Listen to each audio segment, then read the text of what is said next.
15 लाख रुपए आ गया घर घर, आया नहीं, हमारे भी नहीं आया। अभी परसों ही दिया एक लॉलीपॉप आपको, 100 रुपया सिलेंडर सस्ता। भाई साहब 1100 का किसने किया था? महंगा किसने किया था?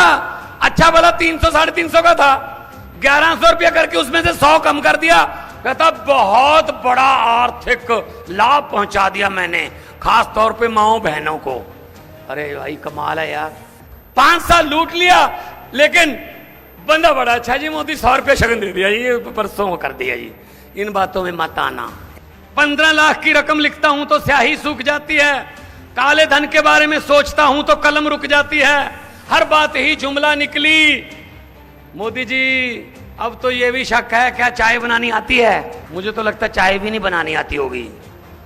इतना झूठ चल रहा है, इतना झूठ चल रहा है। एक घर में लड़की की शादी थी, अच्छा खासा अमीर घर था, पैसे वाले थे। उन्होंने कहा हमारी लाडली बेटी है, धूमधाम से शादी करेंगे, तो लड़की के लिए बहुत सा सामान इकट्ठा किया। उन्होंने बड़े बड़े बेड, बड़े बड़े सोने के जेवर, चांदी के जेवर और उस टीवी, बहुत लेटेस्ट सामान, सोफे वगैरह, गद्दे, सब लड़की के लिए लेके आए। कल बारात आनी थी, कल बारात आएगी। एक रात पहले डाकुओं को पता चल गया कि इस घर में माल पड़ा है। डाकू घर पे आए ट्रक लेके, उन्होंने पूरे, आप ये देख रहे ना लॉलीपॉप कैसे देते हैं, ये बात याद रख लेना। तो उन्होंने पूरे लड़की के परिवार को एक कमरे में बंद कर दिया। पूरा जो लड़की का सामान था, सब सोने के जेवर वेवर, सब अलमारियां, बड़ी बड़ी सोफे, बेड, सब ट्रक में भर लिए। जाने से पहले डाकुओं के सरदार ने कहा, 1 मिनट मुझे बताओ लड़की का परिवार कौन से कमरे में बंद है? वो कहते सरदार इस कमरे में बंद है। खोलो। खोले, अंदर परिवार डरा हुआ बैठा था। तो डाकुओं के सरदार ने कहा किस लड़की की शादी है? तो एक लड़की उठी डरी हुई, बेचारी मेरी शादी है। डाकू ने अपनी जेब में हाथ डाला, 100 रुपए का नोट उसको दिया, बेटा ये शगन रख ले, आपकी जिंदगी मंगलमय हो, तंदुरुस्ती बनी रहे, आपको बहुत बहुत बधाई हो। तो उन्होंने दे दिया। डाकू चले गए लेके सामान लूट के। अगले दिन पुलिस आई, लड़की के परिवार का एक भी बंदा FIR लिखवाने को खिलाफ FIR नहीं लिखवा रहा था डाकुओं के खिलाफ, एक भी बंदा परिवार का। कहते जी जो मर्जी है लूट के चाहे पूरा घर ले गए, बंदे बड़े अच्छे थे, 100 रुपये शगुन दे गए। पहले पंजाब में भी हमने गारंटियां दी, बिजली माफ करने की गारंटी दी, सरकारी नौकरियों की गारंटी दी। तो उन्होंने कहा यार ये गारंटियां, कहते हैं गारंटी लफ्ज ना तो ये दिल पे असर छोड़ता है। तो मोदी जी ने भी कहना शुरू कर दिया मोदी जी की गारंटी। पहले तो संकल्प पत्र कहते थे, मोदी की गारंटी, ऐड आती है ना मोदी जी की गारंटी। और जब बीजेपी के लिए बजने लगी खतरे की घंटियां, जब बीजेपी के लिए बजने लगी खतरे की घंटियां, तब मोदी जी को याद आई केजरीवाल की गारंटी। हाँ, आज संविधान खतरे में है, डेमोक्रेसी, लोकतंत्र खतरे में है। बहुत अहंकारी लोग आ गए जो कुछ भी कहते हैं, जो हमारे मुंह से निकलेगा वही कानून होगा।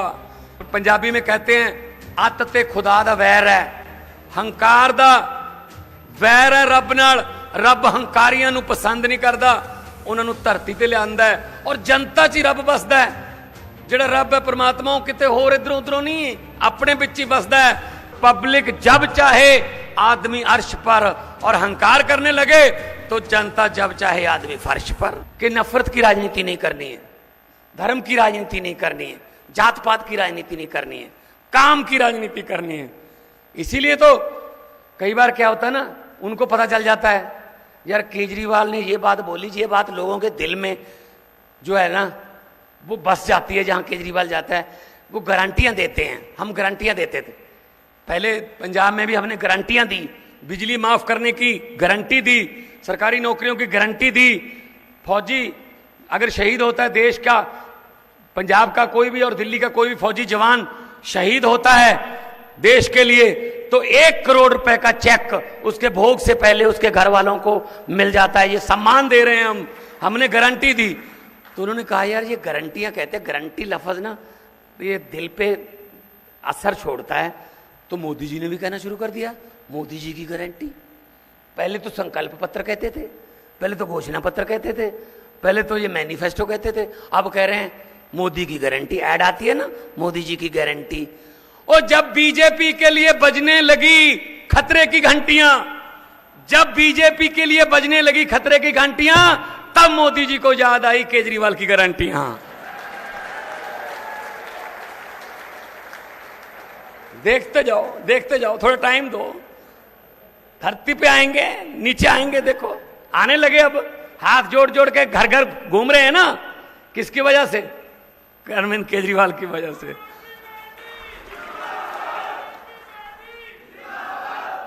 सो दोस्तों, ये अभी क्या है ना, लॉलीपॉप देने शुरू कर दिए। अभी परसों ही दिया एक लॉलीपॉप आपको, 100 रुपया सिलेंडर सस्ता। भाई साहब 1100 का किसने किया था? महंगा किसने किया था?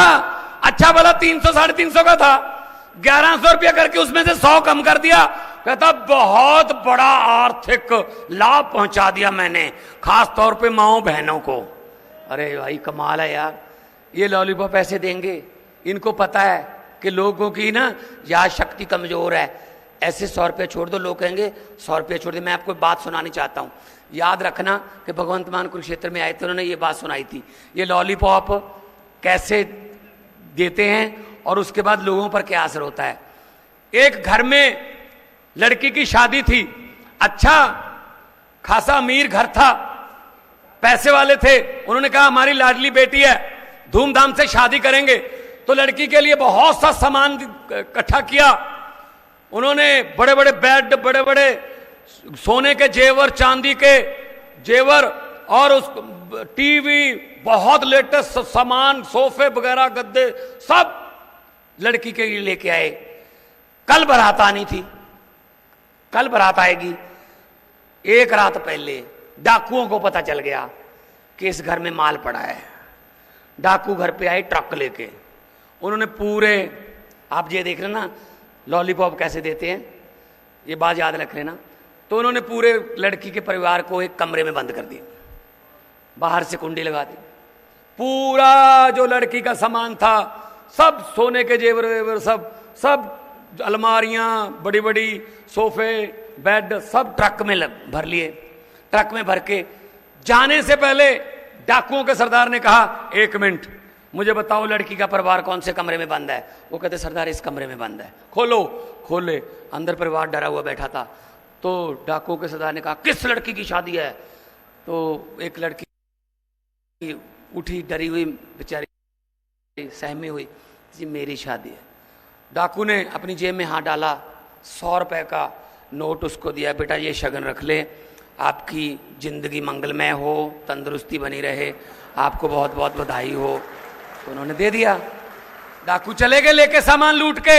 अगले दिन पुलिस आई, लड़की के परिवार का एक भी बंदा FIR लिखवाने को खिलाफ FIR नहीं लिखवा रहा था डाकुओं के खिलाफ, एक भी बंदा परिवार का। कहते जी जो मर्जी है लूट के चाहे पूरा घर ले गए, बंदे बड़े अच्छे थे, 100 रुपये शगुन दे गए। यही आपके साथ कर रहे, परसों दिया 100 रुपया आपको शगुन। 5 साल लूट लिया, लेकिन बंदा बड़ा अच्छा जी, मोदी 100 रुपया शगुन दे दिया, ये परसों कर दिया जी। इन बातों में मत आना, इन बातों में मत आना। अगर आपको ये बात समझ आ गई है कि मैं क्या कहना चाहूं, वो ताली मार दो, जिनको नहीं आई वो रहने दो। अरे बहुत ही समझदार इलाका है गुप्ता जी, बहुत समझदार इलाका है, सब समझ गए। हम लोग क्या कर रहे हैं ना, हम अपने आप पे शक कर रहे हैं कि शायद वो लूट रहा है, वो लूटने वाले कोई और हैं, लूटने वाले कोई और हैं। एक गांव में भैंसों के मरने का सिलसिला शुरू हो गया। एक ही रात में 2 घरों में भैंस मर गई, 2। अगली रात फिर एक भैंस मर गई, उससे अगले दिन फिर एक भैंस मर गई।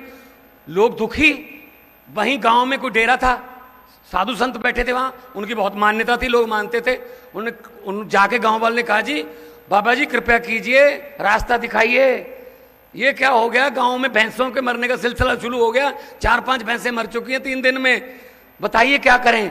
उस साधु ने कहा एक काम करो, एक चद्दर ले लेना, उसको ओढ़ लेना ऊपर ऐसे, 4 बंदों को एक एक चद्दर का कॉर्नर जड़ा वो पकड़ा देना, चद्दर ओढ़ लेना, गांव के लोगों को चद्दर के नीचे से निकालते रहना, जैसे ही भैंस चोरी करने वाले चद्दर के नीचे से निकलेंगे वहीं पे बेहोश हो जाएंगे, मर जाएंगे। गुरुद्वारा साहब के स्पीकर में अनाउंसमेंट कर दी कि भाई यहाँ से आइए और आपको चद्दर से नीचे से निकलना होगा। 4 बंदे चद्दर पकड़ कर खड़े हो गए, नीचे से निकलते गए लोग।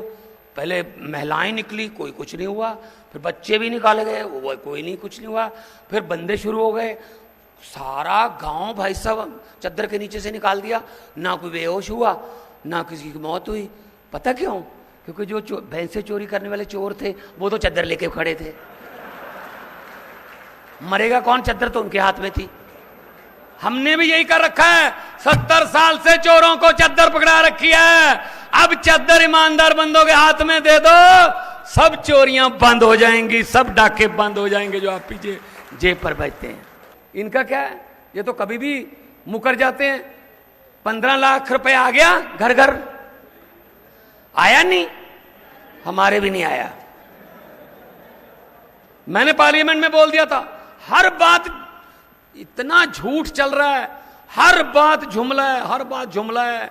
मैंने तो पार्लियामेंट में जब मैं एमपी था मैंने बोल दिया था, मैंने कहा 15 लाख की रकम लिखता हूं तो स्याही सूख जाती है।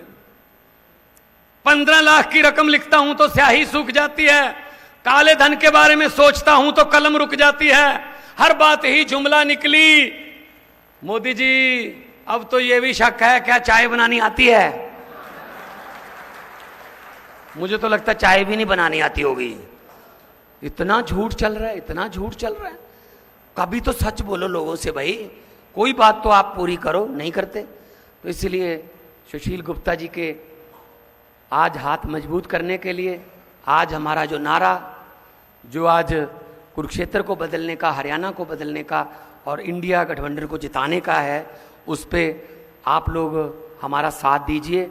और अगर आपको लगा कि हाँ यार हमारे जैसे ही हैं, हमारी बातें करते हैं, हमारे चूल्हों की बात कर रहे हैं, हर घर में चूल्हे की आग जो है वो बचनी चाहिए, तो अगर आपको दिल को कोई बात छुई तो एक बार जोरदार तालियां बजा के हमारी टीम का हौसला बढ़ा दीजिए। और हम ये कहते हैं, हमारे नेताओं को उठा उठा के जेल में फेंक रहे हैं। सतेंद्र जैन ने अस्पताल बनाए, कहते क्यों बनाए भाई, चलो जेल में। मनीष सिसोदिया ने स्कूल बना दिए, कहते क्यों बनाए भाई, चलो जेल में। अरविंद केजरीवाल जहां जाते हैं भाजपा का सुपड़ा साफ हो जाता है, कहते इनको ईडी का नोटिस भेजो। 8-10 नोटिस आ गए हैं भाई साहब, किसी को भी नहीं काम करने देते, बोलने भी नहीं देते। इसीलिए हम इनको कहना चाहते हैं, 2-4 तो बीजेपी वाले भी आए होंगे आज, आते हैं वो, उनको भेजा जाता है ना कि देखना भगवंत मान ने क्या बोला था, केजरीवाल ने क्या बोला था, है ना। वो उनको मैं बता देना चाहता हूं कि उनको बोल देना जिन्होंने भेजा है कि भगवंत मान ने कहा था कि हम वो पत्ते नहीं जो शाख से टूट कर गिर जाएंगे, हम वो पत्ते नहीं जो शाख से टूट कर गिर जाएंगे। आंधियों को कह दो अपनी औकात में रहें।